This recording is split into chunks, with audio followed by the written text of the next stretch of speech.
الشیطان الرجیم بسم اللہ الرحمن الرحیم سورۃ الفرقان آیت نمبر 69 یضاعف لہ العذاب یوم القیامت ویخلد فیہ مہانا صدق اللہ العظیم۔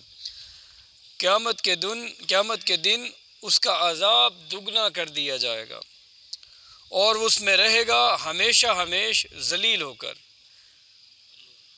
اس سے قیامت کے دن سے پہلے کا کوئی عذاب بھی ثابت ہوتا ہے۔ قیامت کے دن اس کا عذاب دگنا کر دیا جائے گا۔ اصل میں یہ عذاب قبر کی طرف اشارہ ہے کہ منکرین حدیث عذاب قبر کو نہیں مانتے۔ ان کا اصرار ہے کہ قرآن مجید میں عذاب قبر کا ثبوت نہیں ملتا، اور صراحتاً قرآن میں ذکر نہیں ہے، لیکن بعض آیات میں جیسے یہ ہے برزخی زندگی کے عذاب ثابت ہوتا ہے۔ اب اس آیت کو دیکھیں کہ قیامت کے دن یضاعف لہ العذاب، کہ ان کا عذاب دگنا کر دیا جائے گا، یعنی قیامت کے دن سے پہلے مجرمین عذاب جھیل رہے ہوں گے، اسی وجہ سے تو دگنا کر دیا جائے گا۔ قیامت کے دن آنے سے پہلے بھی وہ عذاب جھیل رہے ہوں گے، جسے روز قیامت کیا کر دیا جائے گا؟ دگنا کر دیا جائے گا۔ تو یہ بہرحال احادیث میں عذاب قبر کے بارے میں تفاصیل ملتی ہے۔ یہ آیت اس کے لیے ایک دلیل ہے عذاب قبر کے، کہ قیامت کے دن عذاب دگنا کر دیا جائے گا۔ اس کا مطلب ہے قیامت کے دن سے پہلے بھی مجرمین عذاب جھیل رہے ہوں گے، کہاں؟ قبر میں۔ تو جسے قیامت کے دن ان کے لیے دگنا کیا جائے گا، کیونکہ حدیث نبی آپ نے فرمایا صلی اللہ علیہ وسلم، قبر جہنم کے گڑھ، وہ تو حدیث کو نہیں مانتے منکرین حدیث، قبر جہنم کے گڑھوں میں سے ایک گڑھ ہے، یا جنت کے باغوں میں سے ایک باغیچہ ہے۔ اور یہ کہ قبر یا تو قبر میں جنت کی ایک کھڑکی کھول دی جاتی ہے قبر کے اندر، جہاں سے ٹھنڈی ہوا اور خوشبو آتی ہے، یا پھر دوزخ کی کھڑکی کھول دی جاتی ہے جہاں سے آگ کی لپٹ اور لو آتی ہے۔ تو یہ نبی اکرم صلی اللہ علیہ وسلم، لیکن یہ آیت دلیل ہے عذاب قبر کے بارے میں، کہ عذاب کو جو دگنا روز قیامت کیا جائے گا، اس کا مطلب ہے پہلے سے وہ عذاب جھیل رہے ہوں گے، جس کو ڈبل کیا گیا ہے، تو وہ کہاں جھیل رہے ہوں گے؟ وہ قبر میں جھیل رہے ہوں گے۔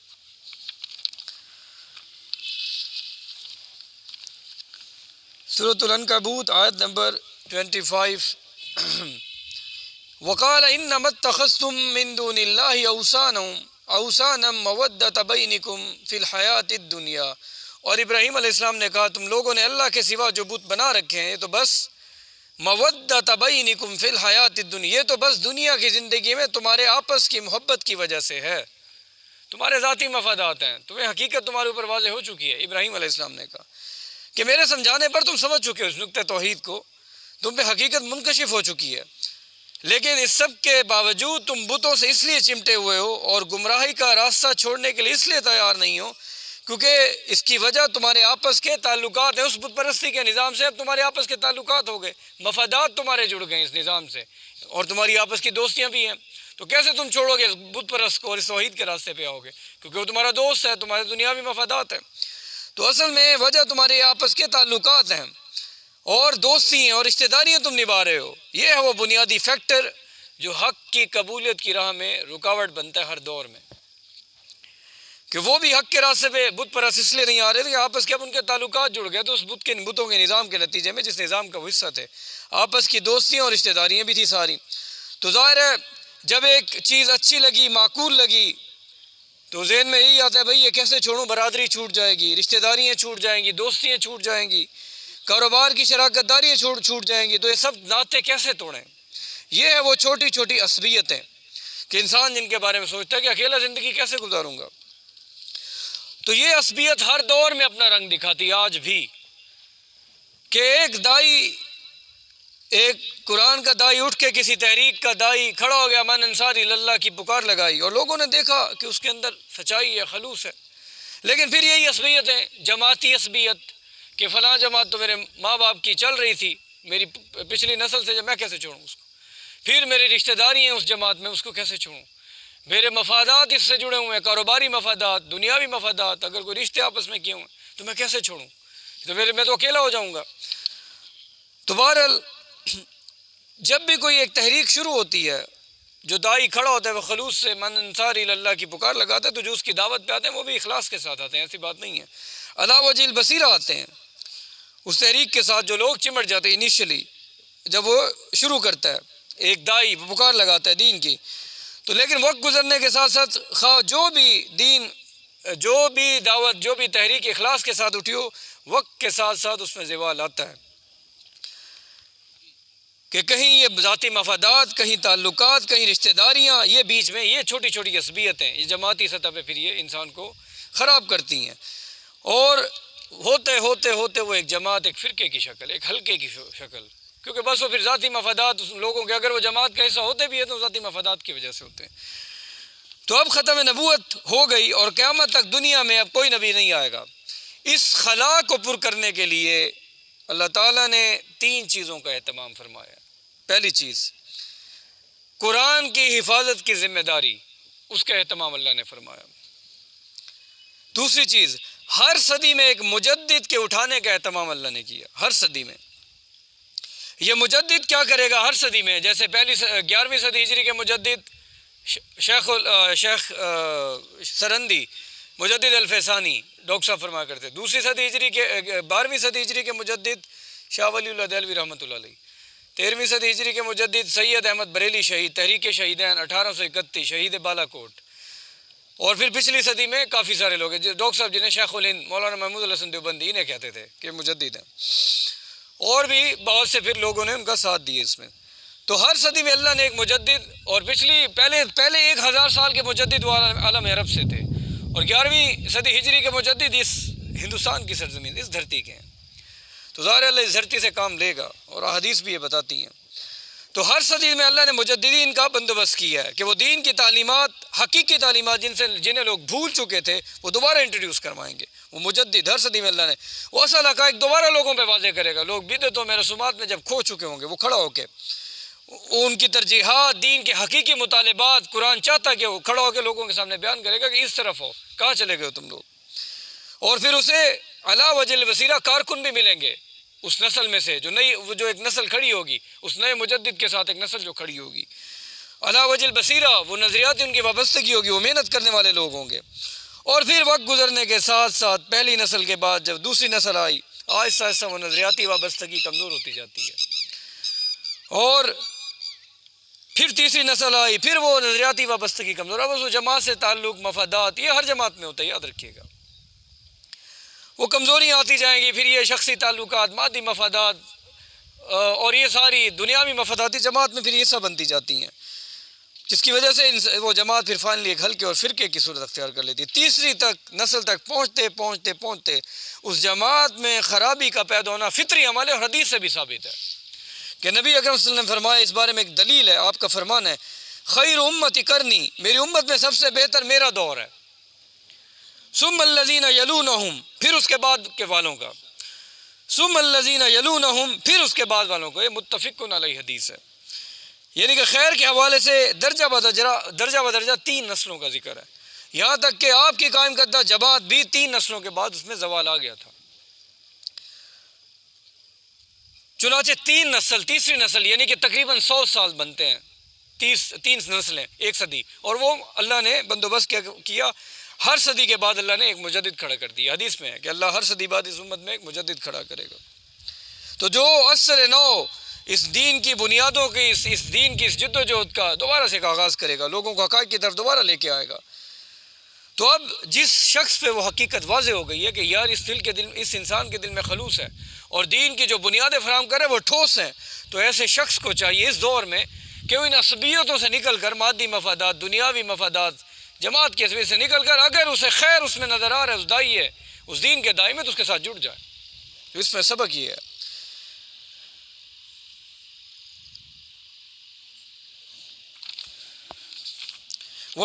سورہ العنکبوت آیت نمبر 64، وما هذه الحیات الدنیا الا لہو ولعب، اور یہ دنیا کی زندگی تو محض کھیل تماشا کے سوا کچھ نہیں ہے۔ جیسے ایک اسٹیج ڈرامہ ہوتا ہے، اس میں کچھ کریکٹرز ہوتے ہیں، کردار ہوتے ہیں، کہ کوئی بادشاہ بنا ہوا ہے، کوئی نوکر ہے، کوئی وزیر ہے، کوئی کیا ہے، کوئی ہیرو ہے، کوئی ویلن ہے۔ اسٹیج ڈرامہ جو ہوتا ہے اس میں کچھ کریکٹرز ہوتے ہیں، تو دنیا کے بھی کریکٹرز، کردار ایسے ہی ہیں۔ ہو سکتا ہے جو آج یہاں پرائم منسٹر ہے وہ وہاں روز محشر کچھ اور ہو۔ تو اصل میں یہ جو حقیقی کردار، جو دنیا میں کردار ہے، یہ ظاہری ہیں، یہ حقیقی نہیں ہے۔ تو حقیقی کردار تو دنیا کے اس سٹیج سے باہر جا کر موت کے بعد سامنے آئیں گے روز محشر. جو حقیقی کردار ہوں گے دنیا کے اس سٹیج سے باہر جا کر، جیسے دنیا کے ڈراموں میں بھی جو کردار ہوتے ہیں وہ حقیقی نہیں ہوتے. تو ہو سکتا ہے جو یہاں بادشاہ ہے، پرائم منسٹر ہے، وہاں آخرت میں مجرم کی حیثیت سے کھڑا کیا جائے. تو اسی لیے چنانچہ تم خاطر جمع رکھو، اس آخرت کے لیے محنت کرو. وَإِنَّ الدَّارَ الْآخِرَةَ لَهِيَ الْحَيَوَانُ لَوْ كَانُوا يَعْلَمُونَ. آخرت کا گھر ہی یقیناً اصل زندگی ہے. تو نہ یہاں کی عیش ہمیشہ کی ہے، نہ یہاں کی سکون ہمیشہ کا ہے، تو اصل زندگی وہ آخرت کی. تو اس ایمان کو انسان اپنے دل میں پختہ کرے. اب اگلی آیت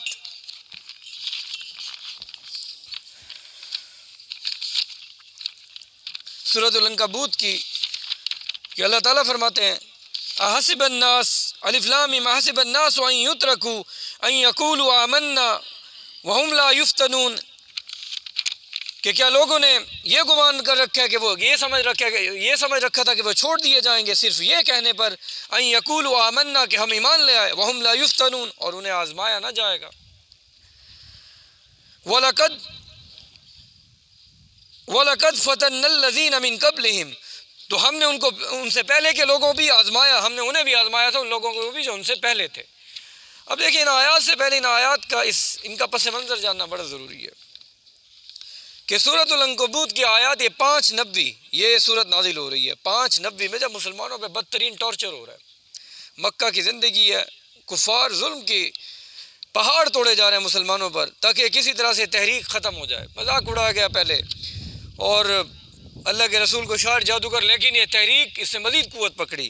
اسپیشلی غلام اور اونچے گھرانے کے نوجوان اس تحریک اسلامی کا حصہ بننا شروع ہو گئے، جس کے نتیجے میں آخر کفر کے امام حرکت میں آئے کہ اب اس کو ختم کیا جائے. اسپیشلی نوجوان اور ہمارے غلام، وہ امیر گھرانوں کے نوجوان اور غلام، یہ زیادہ جیسے مصعب بن عمیر ہیں امیر گھرانے سے تھے، اور حضرت عثمان ہے یہ بھی، اور اسی طرح غلاموں میں حضرت خباب ہیں، حضرت بلال ہیں، یہ سارے داخل ہو رہے تھے. تو انہوں نے ٹارچر شروع کر دیا، بدترین ٹارچر. اور اس معاشرے میں غلام کی تو کوئی حیثیت ہی نہیں، جب چاہو اسے قتل کر دو. اسی طرح کچھ اور بھی نوجوان جیسے حضرت آل یاسر ہے، ان کا تعلق یمن سے تھا، تو ظاہر یہ وہاں کے نہیں تھے، مشرکین مکہ میں سے وہاں کے رہائشی نہیں تھے، باہر سے آئے تھے، تو ان پہ بھی ٹارچر کا سلسلہ شروع ہوا. تو حضرت یاسر ان کا تعلق یمن سے تھا. روایات سے معلوم ہوتا ہے کہ آپ کو خواب میں اشارہ ملا تھا کہ مکہ میں نبی آخر الزماں کا ظہور ہوگا. تو یمن کے عیسائیوں نے بھی انہیں نبی آخر الزماں کا بتایا تھا حضرت یاسر کو. تو چنانچہ آپ ہجرت کر کے یمن چھوڑ کے ادھر مکہ آ گئے، اور ابو جہل کے جو چچا تھے انہوں نے انہیں پناہ دی تھی، وہ شریف آدمی تھے. جیسے ہی وہ فوت ہوئے تو ابو جہل اب ظاہر سربراہ تھا، تو انہوں نے اس پہ ٹارچر شروع کر دیا، اور حتیٰ کہ حضرت یاسر اور ان کی بیوی ان کو حضرت سمیہ کو شہید کر دیا گیا، اور ان کے بیٹے حضرت عمار انہوں نے اپنی کلمہ کفر کہہ کے اس مجبوری کی حالت میں اپنی جان بچائی. اسی طرح خباب بن ارت ہیں کہ انہیں لوہار تھے، یہ پیشے کے اعتبار سے دہکتے ہوئے انگاروں پہ کوئلوں پہ لٹائے گئے، اور جسم کی چربی جب پگھلی تو وہ کوئلے ٹھنڈے ہو گئے. تو یہ ٹارچر کی کیفیت اب یاد رکھیں، اس وقت مکہ میں یہ ہو رہا تھا. تو اب کچھ صحابہ، حضرت خباب فرماتے ہیں، اب اس آیت کے پس منظر کی طرف آتے ہیں کہ حسب الناس، کہ لوگوں نے سمجھ لیا کہ ایسے ہی چھوڑ دیے جائیں گے، ایسے ہی کہ یہاں تک کہ انہیں آزمایا نہیں جائے گا، ان کے ایمان کو آزمایا نہیں جائے گا، کہ یہ لوگ چھوڑ دیے جائیں گے صرف یہ کہنے پہ آمنا کہ ہم ایمان لائے، اور انہیں آزمایا نہ جائے گا. اب حضرت خباب فرماتے ہیں ہم اس ٹارچر کی کیفیت میں اللہ کے رسول کے پاس شریف لے گئے صلی اللہ علیہ وسلم. آپ خانہ کعبہ کی دیوار کے سائے میں چادر کے ساتھ تکیہ لگائے بیٹھے تھے، چادر کا تکیہ بنا کے. ہم نے عرض کیا اللہ کے رسول ہمارے لیے دعا کیجیے، کفار کی کارروائیاں اب ناقابل برداشت ہو گئی ہیں ہمارے لیے.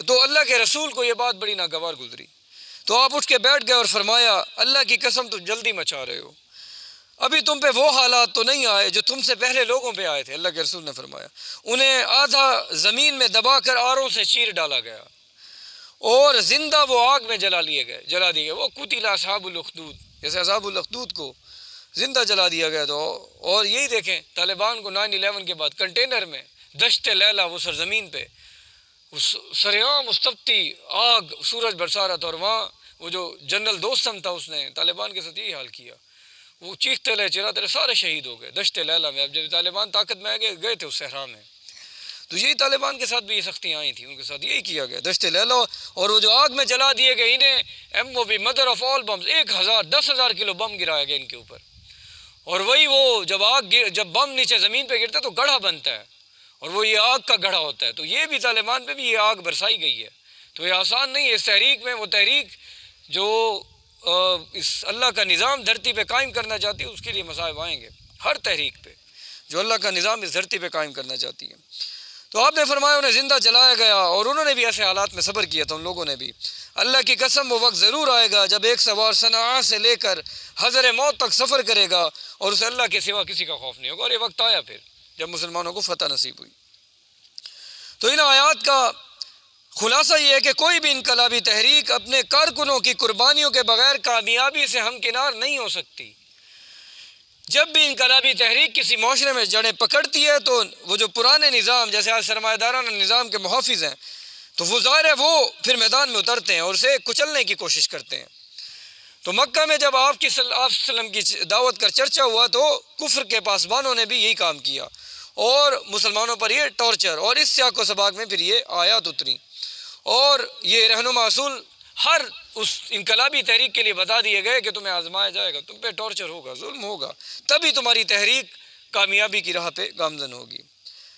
تو یہی ہے کہ لوگوں نے یہی سمجھ رکھا ہے کہ وہ چھوڑ دیے جائیں گے صرف یہ کہنے سے کہ ہم ایمان لے آئے اور انہیں آزمایا نہ جائے گا، اور یہی مفہوم آل عمران سورۃ البقرہ یہ مفہوم آیا ہے، یہاں تک کہ ام حسبتم ان تدخلوا الجنۃ، کیا تم نے یہ سمجھ رکھا ہے کہ یوں ہی جنت میں داخل کر دیے جاؤ گے؟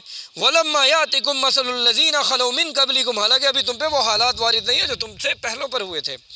مَسَّتْهُمُ الْبَأْسَاءُ وَالضَّرَّاءُ، یہ سورۃ البقرہ میں پڑھ رہا ہوں آپ کے سامنے، ان پر سختیاں اور تکالیف مسلط کر دی گئی تھیں۔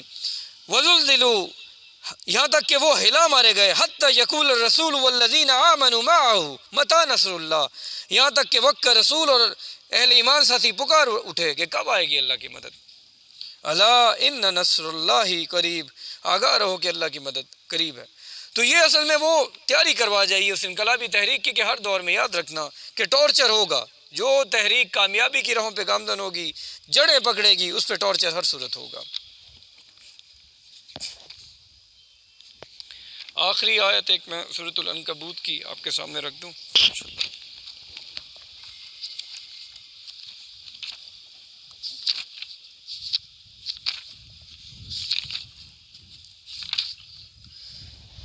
یہ آیت نمبر 41 ہے، مثل الذین اتخذوا من دون اللہ اولیاء کمثل العنکبوت، ان لوگوں کی مثال کے جنہوں نے اللہ کے سوا کچھ حمایتی بنا رکھے ہیں، ایسے ہے جیسے کمثل العنکبوت، جیسے مکڑی کی مثال۔